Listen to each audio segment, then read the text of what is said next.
Listo. Muy buenas noches. El día de hoy vamos a tocar el tema que corresponde a la semana 2 de gastro y vamos a ver los temas de úlcera péptica y hemorragia digestiva alta. Pero antes de eso, vamos a empezar con unas breves preguntitas sobre los temas que vimos la semana pasada para de esta manera pues aplicar la repetición espaciada y fortalecer los conocimientos ya aprendidos. Entonces, me he ido respondiendo por el chat o prendiendo su micrófono, por favor. Ya. En la primera pregunta nos ponen un caso clínico donde nos dicen que una mujer de 30 años, natural de Arequipa, acude por sensación de llenura y dolor retroesternal, con regurgitación de alimentos, radiografía de esófago contrastada muestra dilatación en el tercio superior del esófago e imagen en punta del lápiz. ¿Cuál es el siguiente paso a seguir? Decir a la paciente que el cuadro remitirá espontáneamente, prescribir inhibidores de bombas de protones, realizar manometría para confirmar diagnóstico, programar cirugía electiva o recetar la operamida y dar. ¿Cuál de esas es la mejor? Paciente. ¿Podría ser realizar la manometría? Ujú. Muy bien. Realizar la manometría. Y esta es una pregunta bien interesante porque es una de segunda intención, ¿no? O sea, acá te dicen que hay una dilatación imagen en punta del lápiz, entonces nosotros aprendimos que este es un signo radiológico de acalasia, ¿no? Pero obviamente la acalasia, siendo un trastorno motor esofágico, dijimos que el gol estándar, sea para la acalasia, sea para el espasmo esofágico difuso o para otro trastorno motor, siempre el examen de elección va a ser la manometría. ¿Ya? ¿Y qué vamos a ver en la manometría? Hallazgos referente a la presión de los esfínteres esofágicos, al peristaltismo, etc. Muy bien, entonces esa es la. Luego nos ponen un paciente de 50 años de edad presenta dolor retroesternal que se describe como una sensación de opresión acompañada ocasionalmente de disfagia.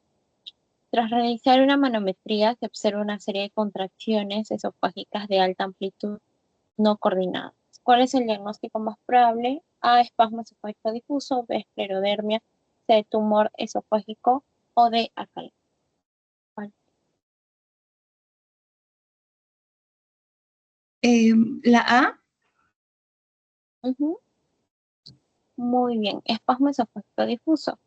Entonces, aquí la clínica puede ser muchas veces similar en los trastornos motores. Ya sabemos que el signo cardinal de todo trastorno esofágico es la disfagia. Y bueno, acá te dicen que le toman la manometría y este hallazgo radiológico, este hallazgo manométrico, perdón, contracciones esofágicas de alta amplitud no coordinadas, no se evidencian que el peristaltismo está alterado, ¿no? Y esto es una característica justo del espasmo esofágico difuso, que hay una tercera onda y recordemos que la tercera onda siempre es patológica, ¿no? Entonces es importante recordar hallazgos radiológicos y hallazgos en manometría. En la esclerodermia, recordemos que había ausencia de peristaltismo porque es un tubo rígido el esófago. Tumor esofágico me describirían la presencia de una masa y la disfagia sería progresiva, ¿no? Hablamos de disfagia progresiva cuando es de causa mecánica. Y bueno, en la calasia, los hallazgos manométricos son distintos a los que se describen en este caso. Ya, y finalmente, ¿cuál es la característica principal de la calasia esofágica? A, contracción excesiva del esófago; B, pérdida de peristalsia esofágico; C, falta de relajación del esfínter esofágico inferior; D, dilatación del esófago proximal; o la B y D son correctas o la B y C son correctas. ¿Cuál de estas crees que va más con la calasia esofágica? La falta de relajación del esfínter esofágico inferior. Ujú. Muy bien. La falta de relajación del esfínter esofágico inferior es la C. Recordemos que aquí en la acalasia, el signo radiológico es la de punta de lápiz o pico de ave, ¿Por qué? Porque acá a nivel del esfínter esofágico inferior es hipertónico. Y recordemos que para decir que es hipertónico es más de 20 milímetros de mercurio. Hipotónico es menos de 10, ¿no? Y también la B, ¿por qué no es la B? Porque hubiera podido ser la B y la C también, pero ¿por qué no es la B y la C? Porque en la B te dicen que hay una pérdida de la peristalsis esofágica y en realidad acá en la calasia hay una disminución, más no una pérdida, ¿no? Entonces siempre hay que ver bien cuáles son las palabras que se emplean. Entonces, muy bien, es la C. Ya, y dicho esto, vamos a empezar con lo que es esta sesión de enfermedad ulceropéptica y luego vamos a continuar con la hemorragia festival que es un poco más pequeña. Entonces vamos a empezar con algunos conceptos anatómicos. Aquí es importante,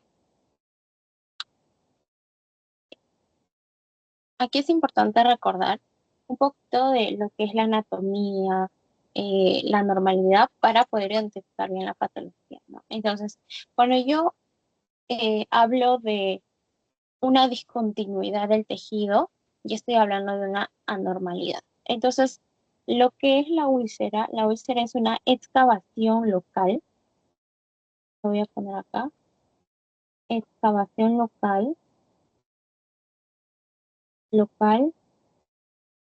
por desprendimiento de tejido necrótico, producto de una inflamación. Entonces, ¿qué pasa?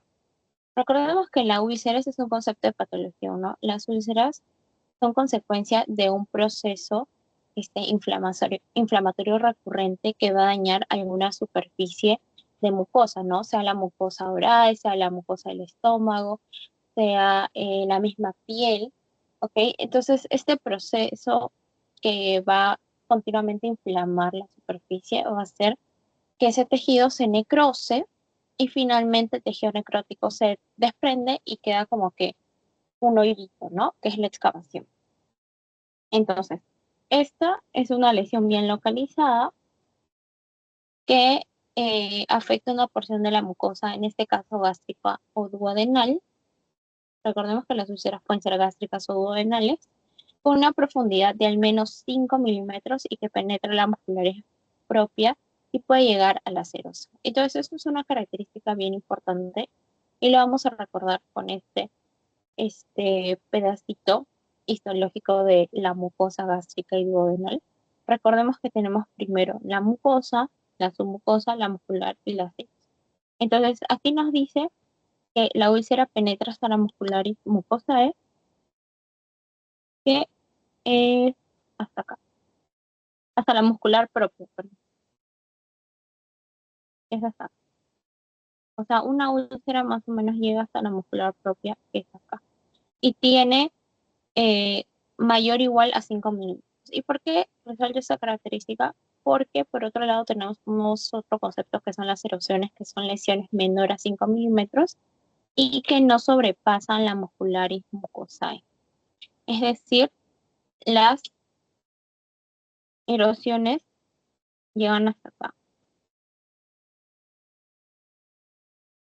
Erosiones udeul. Mientras que la úlcera llega hasta la muscular o incluso puede llegar hasta la serosa, que es un poco más abajo, las erosiones llegan hasta la muscularis mucosae, que es la última capa de la mucosa, que es lo que está en verdecito. Y no sobrepasan los 5 milímetros. Entonces, es importante estos conceptos porque a veces vienen los pastillitos en verdadero y falso en el examen. Y bueno, en relación a la localización, es importante recordar que las úlceras gástricas sobre todo se encuentran en la curvatura menor, que es la curvatura menor, el 64%, mientras que el 19% ya se encuentra en el cuerpo, otras en el fondo, pero la principal ubicación es en la curvatura menor, la úlcera gástrica. Mientras que la úlcera duodenal el 90% se encuentra en el bulbo duodenal. El bulbo duodenal es la primera porción duodenal. Por cierto. Aquí lo voy a poner. Bulbo. Vamos a ponerlo con esto. Bulbo duodenal. Bulbo duodenal, que es la primera porción duodenal. Esta es la principal ubicación de la úlcera duodenal. Para si quieres ser un poquito más preciso, el bulbo duodenal tiene pared anterior y posterior. Su ubicación todavía más específica, más común dentro del bulbo duodenal es la pared posterior. ¿Okay? Pero para temas de examen, importante solamente saber. Úlcera gástrica, principal ubicación, curvatura menor y úlcera duodenal, bulbo duodenal o primera porción del duodeno. Ya. Y bueno, algunos datos sobre la epidemiología. Tiene una prevalencia en el 5 al 10% en la población aguda, población adulta, que es una prevalencia dentro de todo medianamente alta. ¿Por qué? Porque como vamos a ver está asociada a la infección por Helicobacter pylori, a predominio de varones. Eh, Dentro de las dos úlceras, la más común, la más frecuente es la duodenal, ¿ok? Pero en los últimos años ha ido ascendiendo la gástrica, pero igual sigue siendo más frecuente la duodenal. Y acá podemos ver por edades que la úlcera gástrica afecta más que todo población mayor, entre 50 y 80 años, y la duodenal población joven, ¿okay? 30 a 50. Ya, un poco de la fisiopatología. Acá, entender bien la fisiopatología acá también nos ayuda a entender este, los temas de gastritis, los temas de incluso de dispepsia, que también explican bastante la fisiopatología del Helicobacter pylori, que son temas que tienen mucho menos. Entonces, aquí vamos a aprovechar en entender bien lo que es la fisiopatología, los mecanismos de todos los factores que pueden causar lesión en la mucosa gástrica, ¿no? Entre ellos el Helicobacter pylori y algunos medicamentos, como ya veremos. Entonces, primero mencionar, así como en la clase pasada mencionamos en el tema de esófago, que la barrera, la mucosa, tiene ciertos mecanismos protectores, ¿ya? Y, por ejemplo, aquí tenemos los mecanismos de defensa. Primero tenemos el MOX bicarbonato, que recordemos que son producidos por la prostaglandina. Puedo resaltarlo. Por las prostaglandinas, ¿ok? Entonces, todo lo que irrumpa, inhiba las prostaglandinas, va a ser un mecanismo lesivo para el estómago, porque si yo inhibo las prostaglandinas, estoy inhibiendo la producción de moco y bicarbonato, que son citoprotectores. La segunda línea de defensa, eh, tengo la barrera apical, la expulsión de iones eh, retrodi retrodifundidos y mecanismos antioxidantes. Y en la tercera línea, el flujo sanguíneo de la mucosa, que dijimos que es importante porque ayuda sobre todo a regenerar las lesiones que ocurren en esa mucosa. Entonces, estas son nuestras tres líneas de defensa y la que quiero que recuerden más es esta, ¿okay? Entonces, ¿qué pasa acá? Tenemos, por otro lado, algunos factores exógenos que son lesivos, como por ejemplo los AINES, los medicamentos antiinflamatorios no esteroideos, sobre todo los de venta libre, ¿no? Que todo el mundo alguna vez se ha automedicado con ellos y a veces es en exceso. Por ejemplo, ibuprofeno, naproxeno, diclofenaco, el Ecoxib, entre otros. El alcohol, el ácido, la pepsina, que ya son factores endógenos, y también, por ejemplo, la bilis, ¿no? La bilis está presente en lo que es el jugo duodenal. Recordemos que el duodeno llega a la bilis y también llega el jugo pancreático al momento de la digestión, ¿no? Entonces, estos también son jugos, son sustancias que son lesivas, que es que hay mucha exposición a ellos. Entonces, antes de ver esto acá, vamos a ver esa tablita que está en su teoría, donde me enumeran por orden de frecuencia cuáles son los factores asociados a la etiología de úlcera gastroduodenal. Tengo a la cabeza el Helicobacter pylori, Recordar que esta es la infección crónica más frecuente a nivel mundial. 60% de las personas están infectadas de Helicobacter pylori, solamente que su proceso de causar gastritis, úlcera péptica, o incluso puede llegar a un cáncer, es bastante lento, ¿no? Y algunas personas son sintomáticas y otros son asíntomáticos. Por eso nunca se percata. Entonces, a la cabeza Helicobacter pylori, en segundo lugar, los AINES, ya mencionamos algunos. Aquí lo pongo como datito. Los más gastrolesivos son el ketorolaco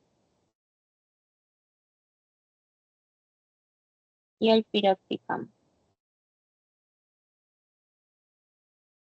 Recordemos, bueno, ya lo voy a mencionar más abajo, pero recordemos que los AINES bloquean dos vías de la ciclooxigenasa 1 y 2, y hay algunos que son menos gastrolesivos, ¿no? Toda la familia de Leoscotzib, Celecoxib, entre otros, son los menos gastrolesivos.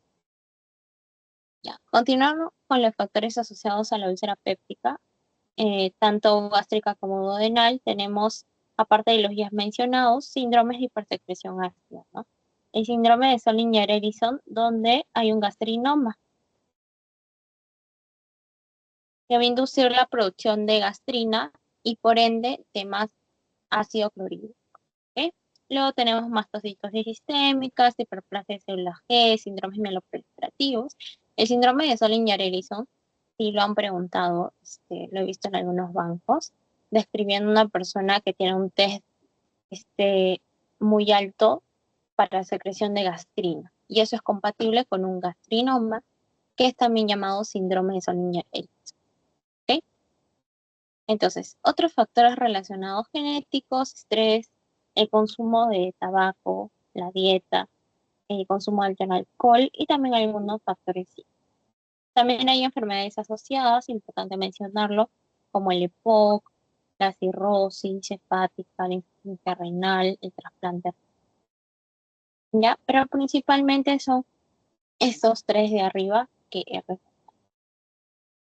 Entonces, ahora sí, aquí es muy importante recordar cómo son los mecanismos fisiopatológicos para poder entender luego la farmacología que se emplea. Y es que en la úlcera duodenal hay un estado hipersecretor de ácido, ¿ya? Aquí los principales factores asociados, en el 95% es el Helicobacter y en el 5% los AINES, mientras que en la úlcera gástrica hay estados hiposecretores de ácido, ¿ya? Ahorita vamos a ver por qué, ¿ok? Pero es importante entender esta diferencia. En la úlcera gástrica lo que falla más es la barrera protectora. ¿Qué quiere decir eso? Que se ve comprometida la función de las prostaglandinas, o sea, hay menos producción de moco, menos producción de bicarbonato. ¿Okay? Aquí lo que falla más es la barrera protectora. Y 70% está asociado al Helicobacter pylori, 25% a INES, 5% a adenocarcinoma. Entonces, si te preguntan, el principal factor asociado a úlcera péptica, Helicobacter pylori, pero ¿a cuál de estas dos úlceras está más asociada? Un mayor porcentaje a la úlcera duodenal, como se puede ver acá, ¿no? En el porcentaje. Ya. Entonces, vamos a explicar ahora sí, de manera un poco más detallada, cuál, cuál es el mecanismo de cómo el Helicobacter pylori actúa a nivel de la úlcera gástrica, a nivel de la úlcera duodenal y otros factores gastroagresivos que causan úlceras pépticas. Entonces dijimos que en la úlcera gástrica lo que va a ocurrir es un estado hiposecretor de ácido. ¿Por qué ocurre eso? Miren, acá está el Helicobacter pylori, llega y produce una enzima muy importante que siempre es pregunta de todos los doctores, les encanta preguntar, que a veces incluso la han preguntado en un pasito o en el examen. ¿Qué produce? La urea. Esta es la enzima una de las enzimas por excelencia del Helicobacter laureata. ¿Y por qué es importante? Porque ¿qué hacen las enzimas? Tienen efectos catalizadores. Entonces, va a dividir la urea en amonio y en bicarbonato. Ahora, ¿qué van a hacer estas sustancias liberadas de la urea?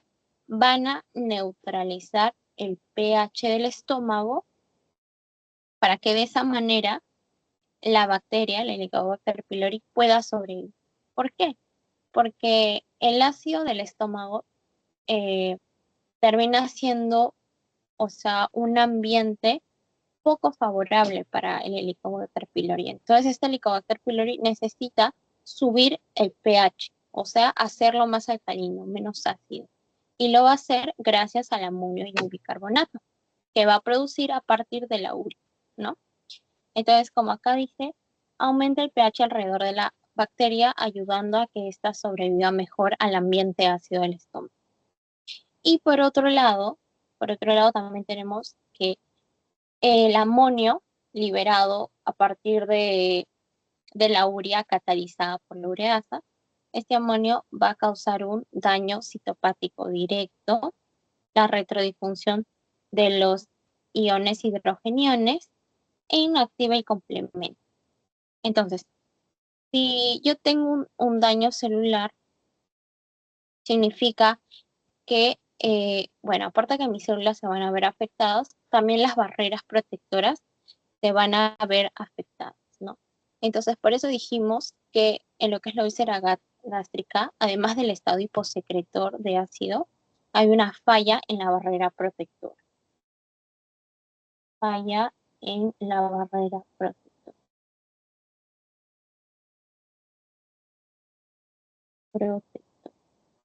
¿Ok? Y estado hiposecretor de ácido. Entonces, eso es lo que finalmente ocurre en la úlcera gástrica.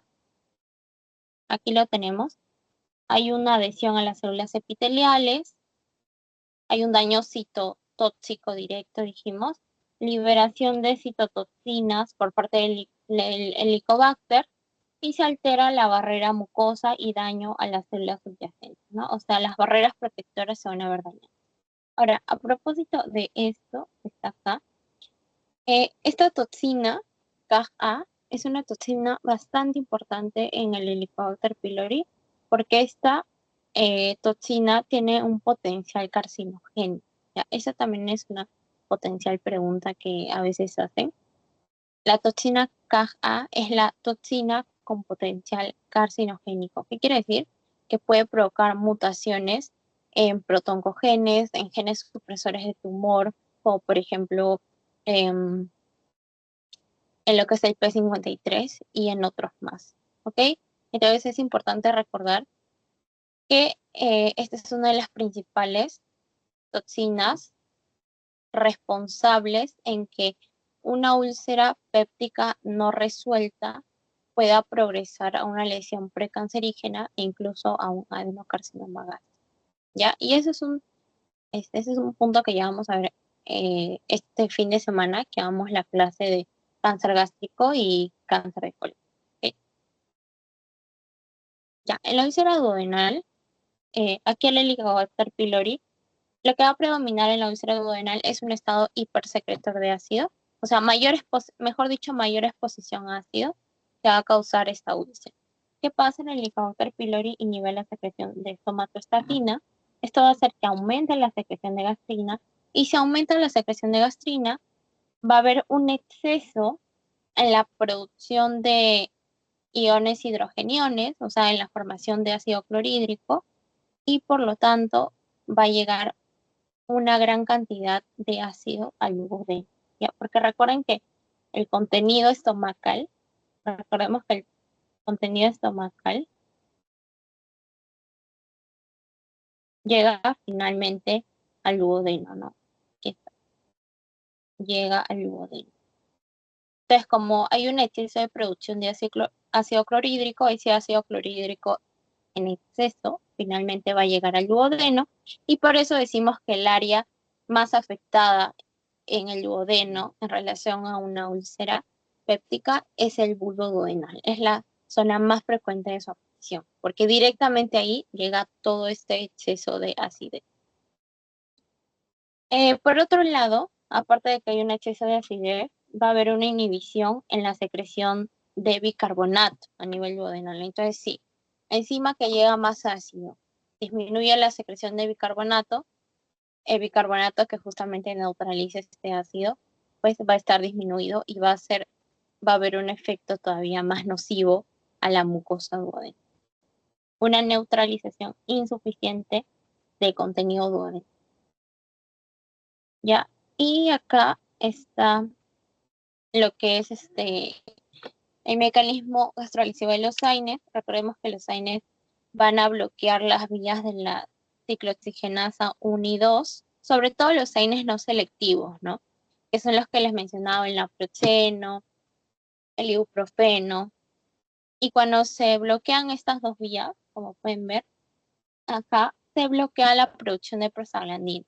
Si yo bloqueo la producción de prostaglandinas, bloqueo la producción de moco, de bicarbonato, que son la primera línea de defensa de mi mucosa gástrica. Entonces, de esa manera, se da la afectación de la línea de defensa mediante el consumo excesivo e indiscriminado de aire, ¿ok? Sobre todo de los AINES no selectivos.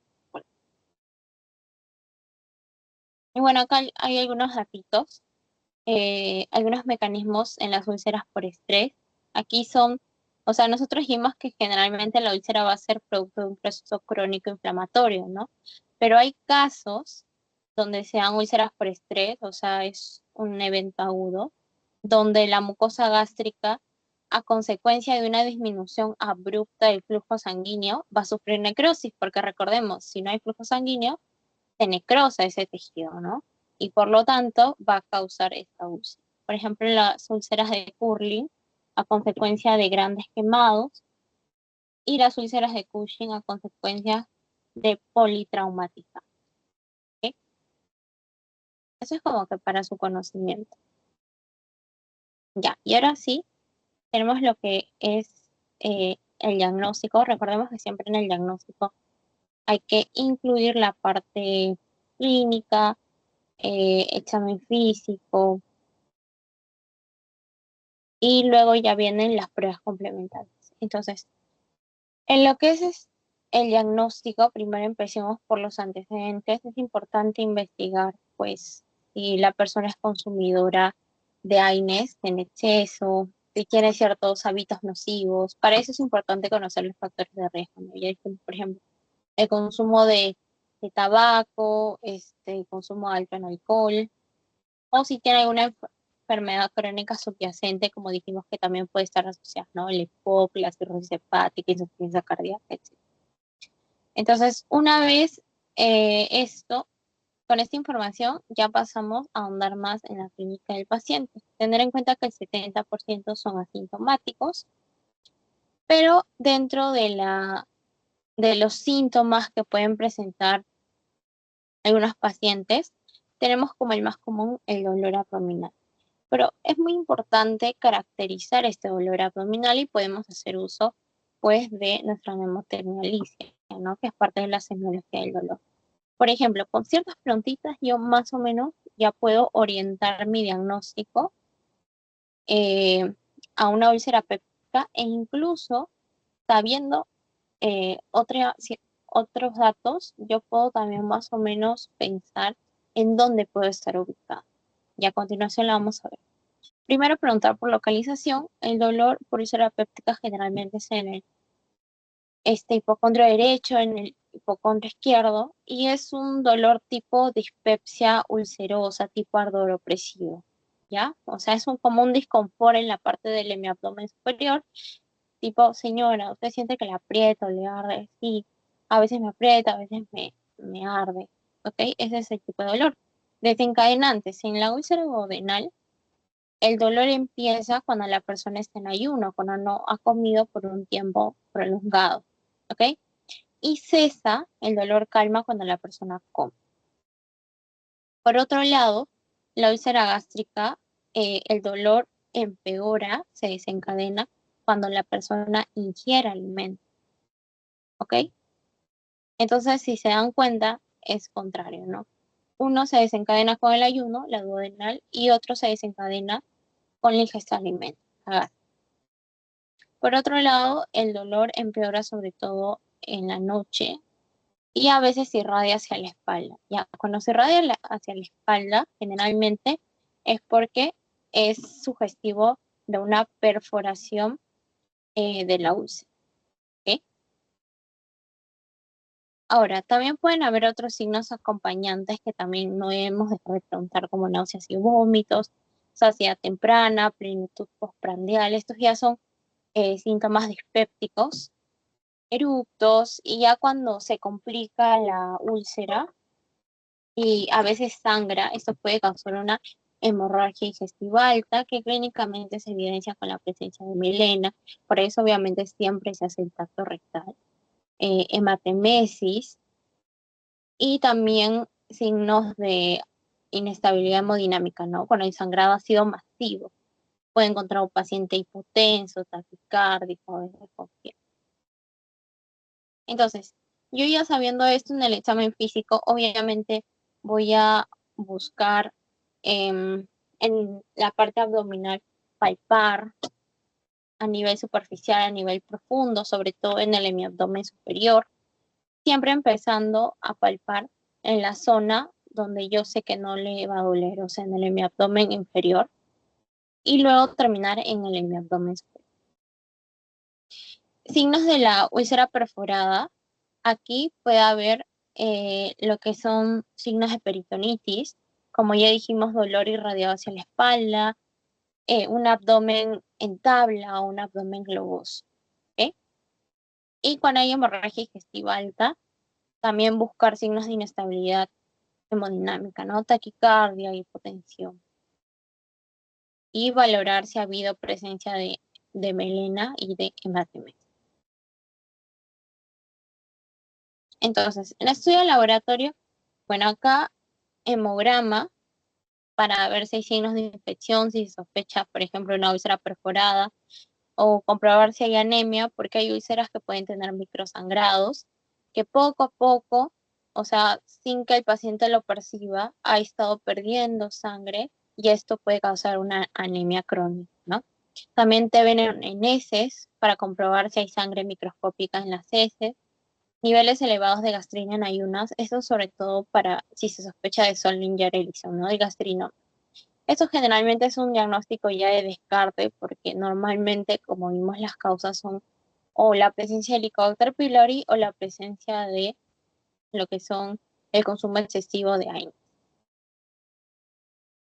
También es importante hacer, no, lamentablemente no se hace en todos los hospitales, pero se debería, o sea, teniendo en cuenta que la principal causa es el Helicobacter pylori, se debería hacer la prueba del Helicobacter pylori, que es la prueba de antígeno en heces que se recomienda hacer en niños, y la prueba de aliento ureasa que ya se recomienda hacer de adolescentes y adultos. Y es lo que se muestra en la imagen, ¿no? O sea, el paciente tiene que soplar en ese aparatito y allí, si está infectado con el Helicobacter pylori, va a liberar ureasa, ¿no? En el aliento. Y esto va a hacer que la urea libere CO2. Y esta es la prueba positiva. ¿Ok? Entonces, estos son como test rápidos, sobre todo en la prueba del aliento ureasa, es un test rápido de diagnóstico del Helicobacter pylori, pero lamentablemente no se tiene en todos los centros de salud. Ya. Y obviamente, gol estándar es la endoscopia digestiva alta. Lamentablemente, no se le hace a todos los pacientes. Hay ciertas indicaciones. Obviamente, si el paciente viene con úlceras sangrando, sí le vas a hacer una endoscopia, ¿no? O si vienen ya con otros signos de alarma.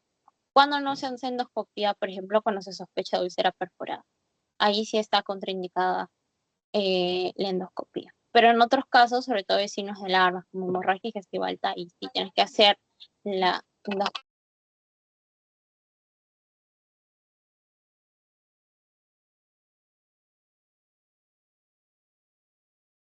Entonces, en la endoscopia digestiva alta, esta es la prueba diagnóstica más precisa. ¿Por qué? Porque me permite ubicar exactamente dónde va a estar la úlcera.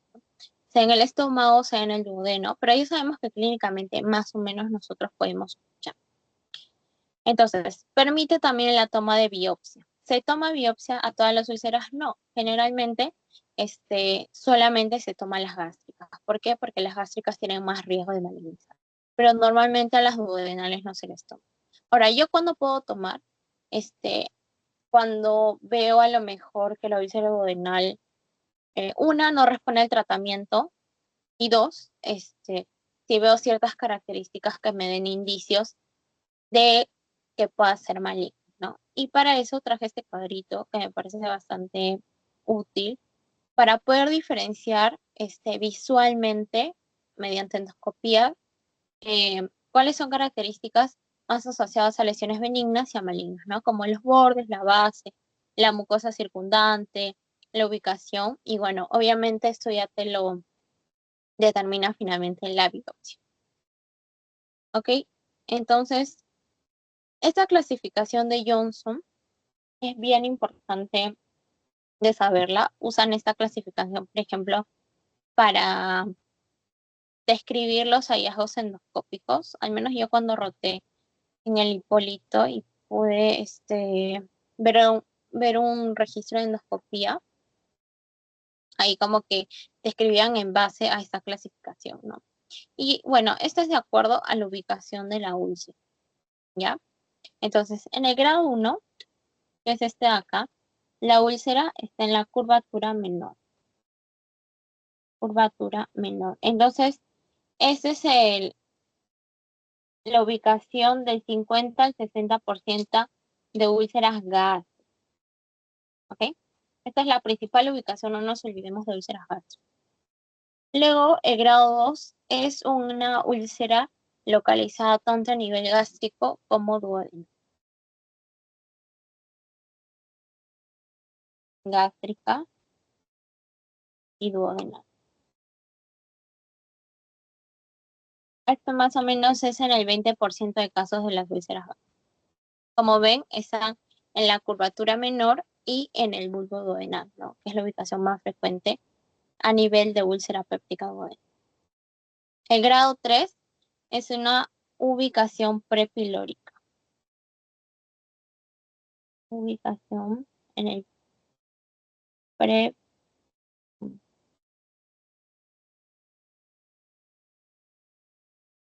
prepilórica, en el antro. Recuerden que es el antropíloro, ¿no? En la ubicación prepilórica. Y esto es más o menos en el 20% de las úlceras gástricas.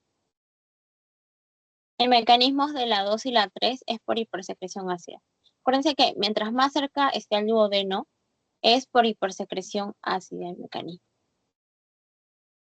Luego, la tipo 4 es úlcera en el fondo gástrico.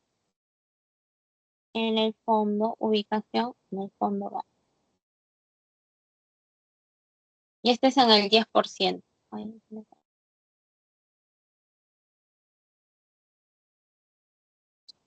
Ya. Y la tipo 5, bueno, acá no está, pero era así el dibujo más o menos. Son úlceras múltiples y esto es asociado al uso de AINES, ¿ya? Estas tienen más riesgo de perforación. Más riesgo de perforación. Perforar. Y son úlceras múltiples. Esta es la que han preguntado alguna vez. ¿Cuál es qué tipo, según la clasificación de Johnson, en cuál se encontrarían las úlceras inducidas por AINES? En la tipo 5, ya, más riesgo de perforación.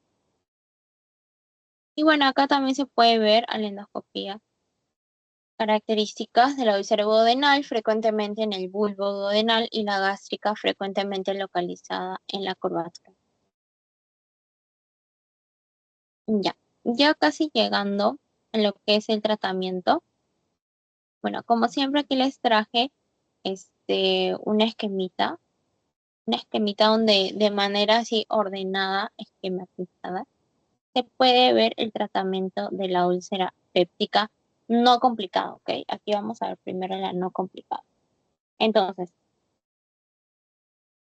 El objetivo del tratamiento obviamente es la remisión de los síntomas, que como dijimos principalmente es el dolor abdominal, ¿no? Pero también pueden haber otros síntomas como náuseas. Segundo objetivo es que la lesión cicatrice, ¿ok? Para que no deriven de ellas complicaciones como la perforación, como la hemorragia digestiva y otras que vamos a ver. Y también erradicar al Helicobacter pylori si esa es la causa. Entonces, viene un paciente a consulta con signos de úlcera péptica, se le va a dar un tratamiento empírico. Esto quiere decir que no le vas a hacer mayor estudios, o sea, clínicamente sacas el diagnóstico y eh, le das el tratamiento empírico que es de acuerdo a dónde sospechas que está la úlcera, ¿no? Si sospechas que está a nivel gástrico, le vas a dar un tratamiento de 8 semanas más o menos con inhibidores de bomba de protones. Y si sospechas que es a nivel duodenal, le das de 4 a 6 semanas, ¿no? Lo correcto, lo ideal, sería es que finalizado el tratamiento se haga una endoscopía para realmente revisar si esta lesión ha logrado cicatrizar, ¿no? Sobre todo en la úlcera gástrica. ¿Por qué dijimos? En la úlcera gástrica siempre se tiene un especial seguimiento porque es la que tiene mayor riesgo de malignizar. Pero como dice acá, si es úlcera duodenal, solo hacer una endoscopía si es que existen complicaciones o si es que no responde al tratamiento planteado. ¿Ok? Ahora, ¿qué más hay que tener en cuenta acá? La causa de esta úlcera PEP, ¿no? Si es por la ingesta de AINES, valorar si es que se puede retirar los AINES, ¿no? Si es una persona que, que toma por sí sola, porque le duele, porque tiene determinados dolores, bueno, aquí como que ayudarle a tomar de una manera más racional los AINES, ¿no? O bueno, explicarle toda la situación y decirle que por el momento va a tener que suspender el consumo de AINES o que solamente los tome si es que el dolor es excesivo o derivarlo a otro especialista, ¿no? Pero valorar lo mejor es si se pueden retirar los AINES. Ahora, si no se pueden retirar, como dice ahí, que de forma como que, de, de forma paralela, que tome los IVPs mientras tome los AINES. Ahora, si la causa es por Helicobacter pylori, ya dijimos allí pues que se hace la prueba del test de la ureasa, hay que erradicar el Helicobacter pylori, ¿ok? El tratamiento erradicador en la primera línea es la terapia triple, un IVP, generalmente omeprazol, claritromicina, más amoxicilina o metronidazol. Pero ¿qué pasa? Como dice el esquema, a veces falla esta terapia, ¿ya? Segundo tratamiento erradicador, si es que el Helicobacter pylori se mantiene positivo, porque luego de que tomes tu primera línea de tratamiento, tienes que volver a hacerle un test donde, donde te asegures que el Helicobacter pylori ya ha sido erradicado. Pero ¿qué pasa si no ha sido erradicado?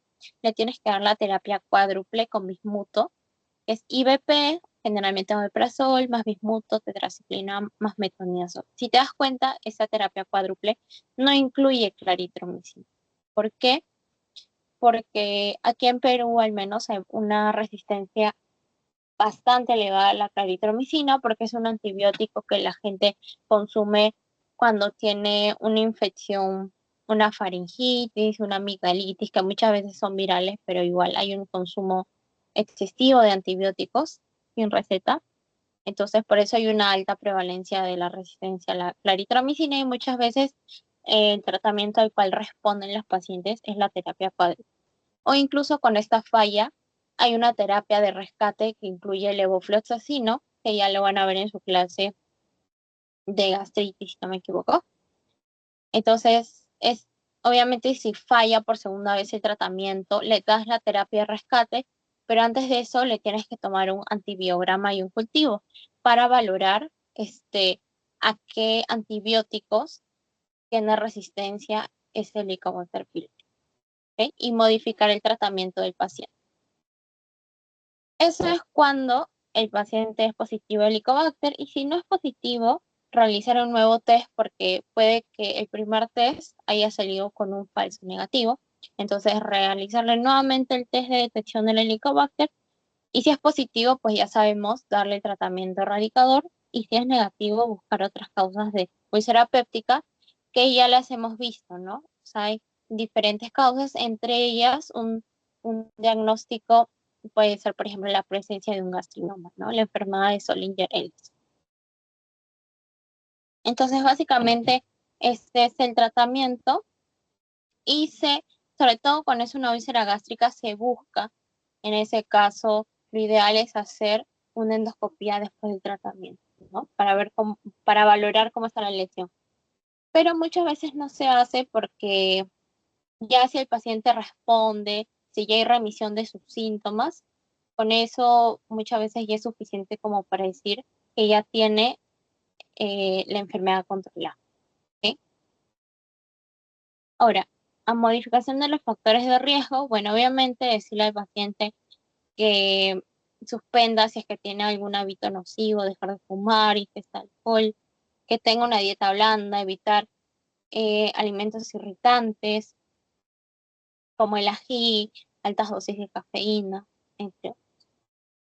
Y bueno, acá para que sepan algunas dosis, un poco de la terapéutica, porque a veces viene,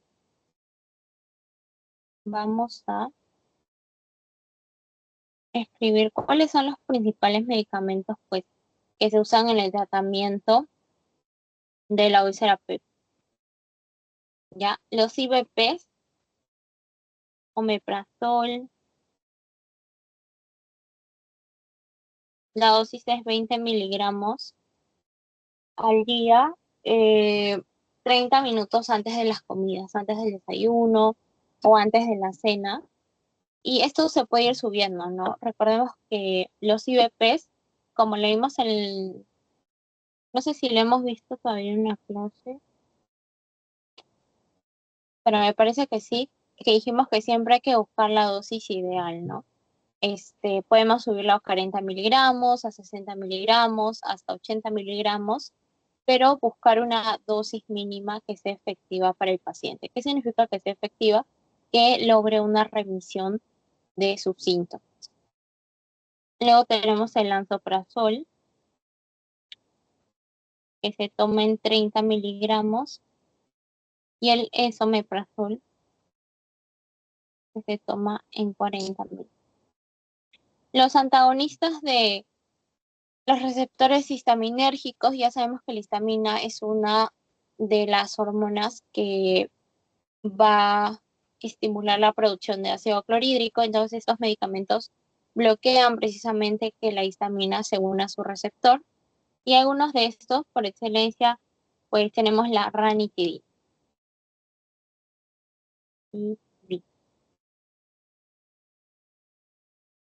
De estos dos, ¿cuál tiene mayor índice de cicatrización de la úlcera? Los IVP.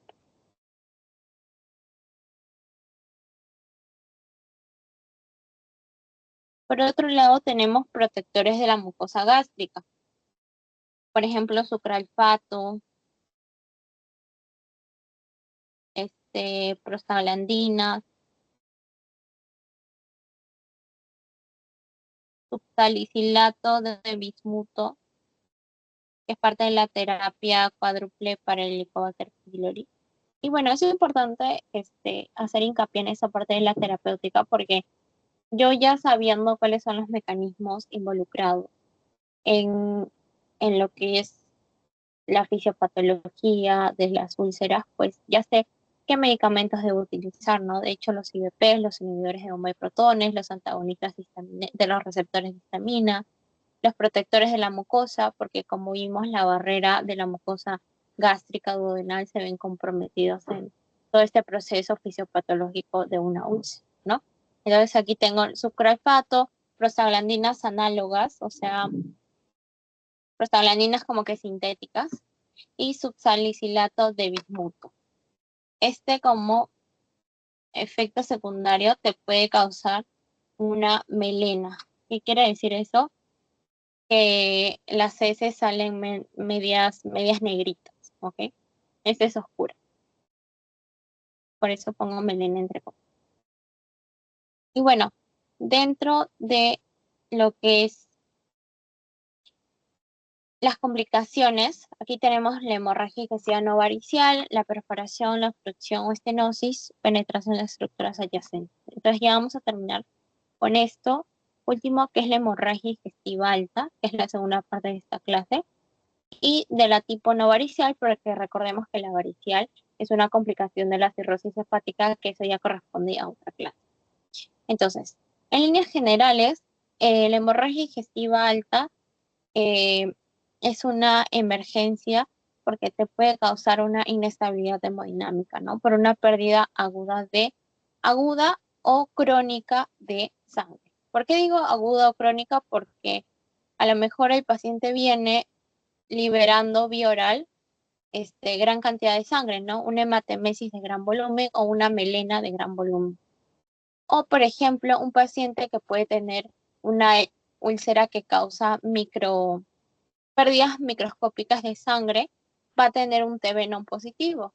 Y esa es una hemorragia digestiva alta, ¿no? O sea, en las heces se está perdiendo cantidades microscópicas de sangre, pero eso termina siendo también una hemorragia digestiva. Que hay que corregir, ¿por qué? Porque a la larga te puede causar una anemia severa crónica. ¿Ok? Entonces, dentro de la etiología más común de una hemorragia digestiva alta está la úlcera gástrica, que quiere decir que es más sangrante que la úlcera duodenal. En segundo lugar tenemos la úlcera duodenal, tenemos varices esofágicas. Las varices esofágicas ya son un tipo de hemorragia digestiva varicial, ¿ok?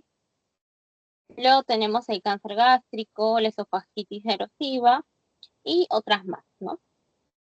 Pero recordemos sobre todo que a la cabeza está la úlcera péptica, que es una causa no varicial.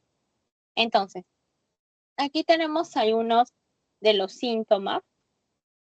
En hemorragia digestiva alta hay melena. Ya, la melena son las heces con sangre en una cantidad mínima de 60 a 100 mililitros que han sufrido un proceso de oxidación de la hemoglobina, ¿ok? Es decir, han estado en el tracto digestivo al menos unas 10 a 14 horas y por eso han sufrido ese proceso de oxidación de la hemoglobina de la sangre y producto de eso es que salen pues de ese color, ¿no? Color brea, son heces bastante malolientes, ¿ok? Porque a veces los pacientes vienen, sí, oriné un poco oscuro, no, o sea, la melena son heces negras, malolientes, color brea. Luego tenemos la hematemesis, que ya es vía por la boca, la hematemesis, que es sangre roja rutilante en pozo de café, ¿ok? Que puede venir con restos alimentarios como sin restos alimentarios.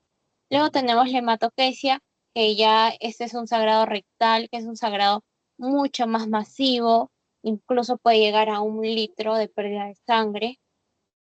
Luego tenemos dolor abdominal, hipotensión, taquicardia y diaforesis, que son signos ya más de inestabilidad hemodinámica, ¿no? Sobre todo cuando los sangrados son en gran volumen.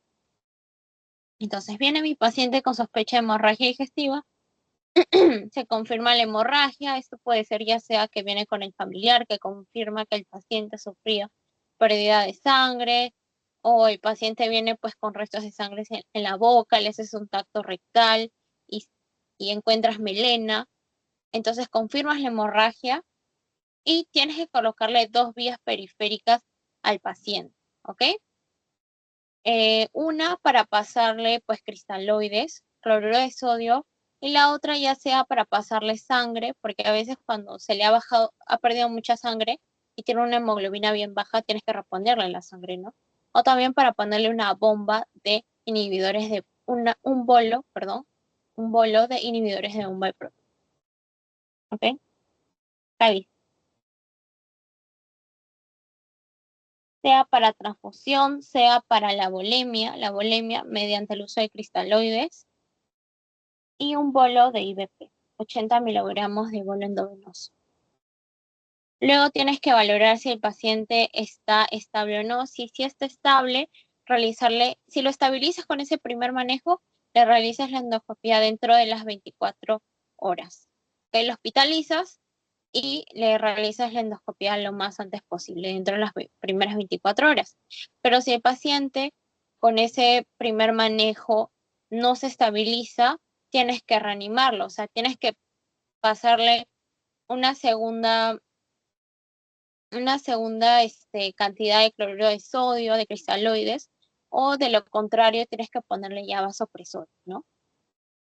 Y si aún así no reacciona, ya ingreso a UCI endoscopia inmediata. ¿Por qué? Porque significa que si no responde el paciente, si no se estabiliza hemodinámicamente, si no para el sangrado, ni siquiera con el bolo de IVP, ni siquiera con la reanimación con cristaloides, con vasopresores, es que ese sangrado de la úlcera, ese sangrado interno, está siendo masivo y tienes que hacer una endoscopia inmediata para parar ese sangrado.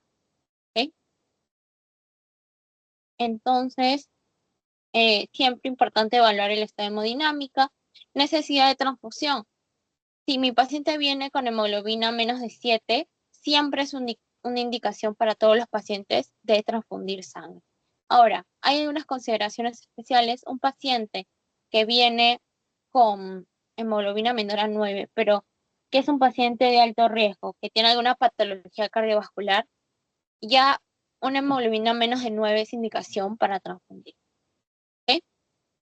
Valorar, hacer el ABCD, ¿no? Valorar si la vía aérea está permeable, si puede respirar por sí solos, cómo está su oxigenación, valorar si necesita intubar.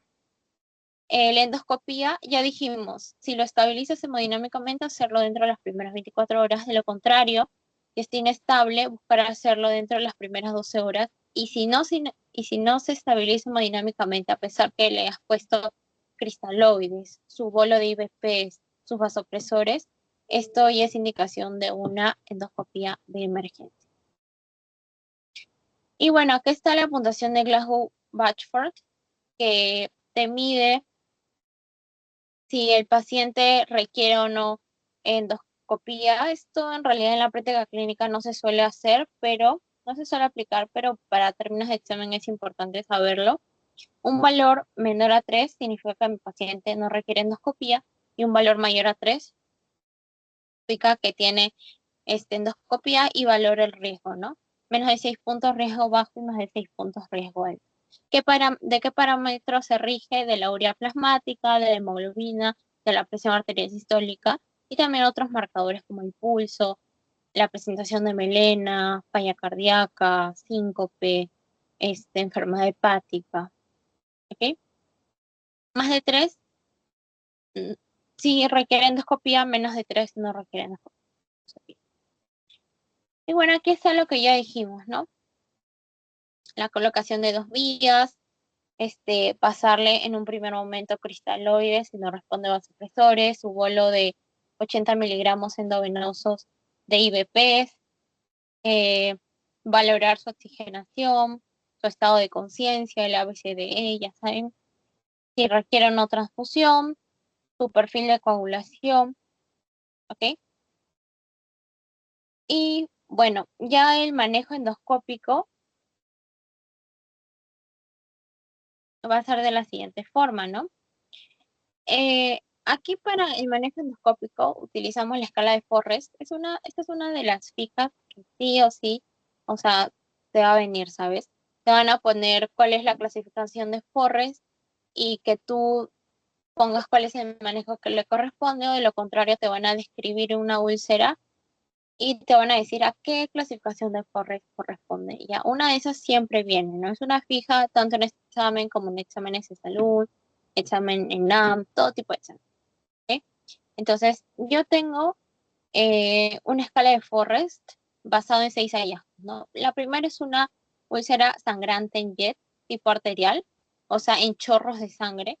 Este es un tipo 1A. 1B es un sangrado resumante tipo venoso, o sea, no así en jet o en proyectil como la tipo A, un poco más lento. La 2A es la presencia del vaso visible, o sea, no está sangrando activamente, pero se ve ahí el vasito sanguíneo en la úlcera. El 2B es un coágulo adherido a la úlcera que está sangrando. El 2C es una mancha hemática. Y la 3 es una base con fibrina, ¿no? Así como un color medio blanquecino. Entonces, las lesiones que sean del 1A, 1B, 2A, les administro por vía intravenosa inhibidores de bomba de protones y les realizo tratamiento endoscópico. ¿Y en qué radica el tratamiento endoscópico? Ponerle inyectoterapia, le pones adrenalina. ¿Por qué? Porque la adrenalina es vasoconstrictora, entonces disminuye el sangrado. Y lo sueles combinar con otro tratamiento endoscópico como la termoterapia, que también induce vasoconstricción, o mecanoterapia, por ejemplo, un clip ahí en el vaso sangrante. ¿Ok? Ese es tratamiento endoscópico. Entonces, en los tres primeros saben el sangrado en jet, el sangrado tipo venoso y en vaso visible, le administras IVPs endovenoso y tratamiento endoscópico. En el 2B, que es el coágulo adherido, aquí sí o sí le administras los IVPs vía endovenoso, pero puede variar el tratamiento endoscópico. ¿De qué depende? Si al momento de retirar el coágulo sangra, le realizas el tratamiento endoscópico, su inyectoterapia, con su termoterapia o mecanoterapia, ¿ok?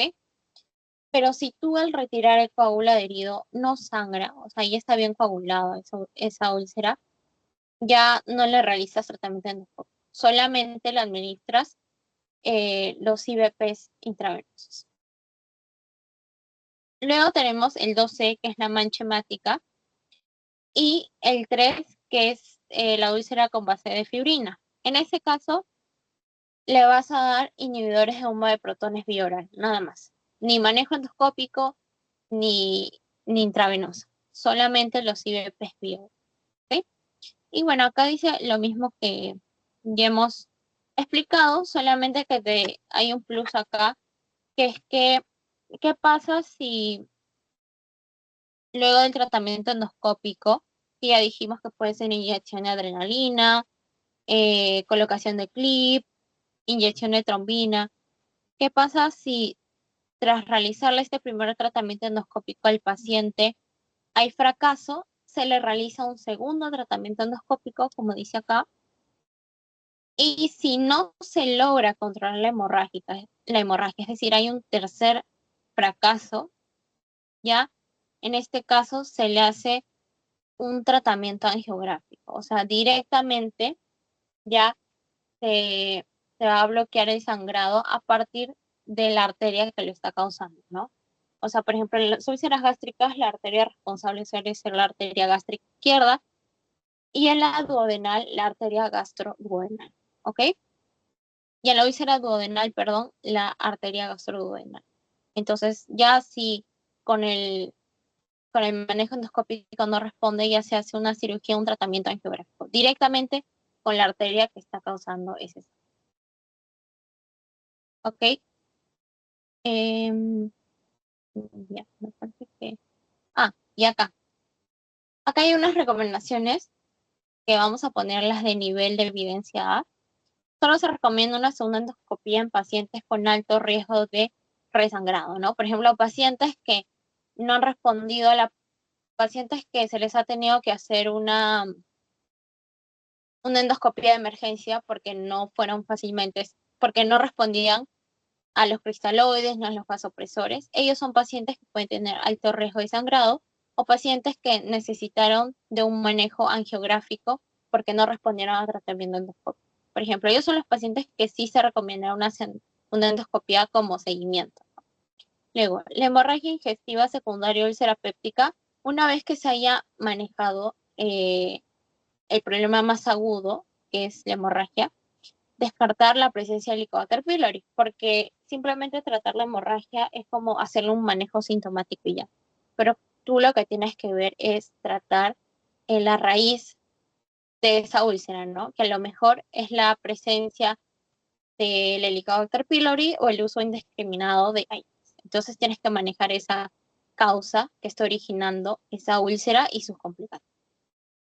Y lo tercero es reanudación de terapia antitrombótica en pacientes con tratamiento de anticoagulación a largo plazo dentro de los 7 y 15 días siguientes. O sea, si viene un paciente que es consumidor crónico de aspirina porque tiene una fibrilación auricular o tiene cardiopatía isquémica y tiene que tomar anticoagulantes, luego le vas a suspender esos anticoagulantes más o menos por 7 a 15 días y luego se los reanudas. ¿Ok? Y bueno, aquí están las otras, me olvidaba antes de terminar, aquí están las otras complicaciones que también, aparte de la hemorragia digestiva, pueden haber en una...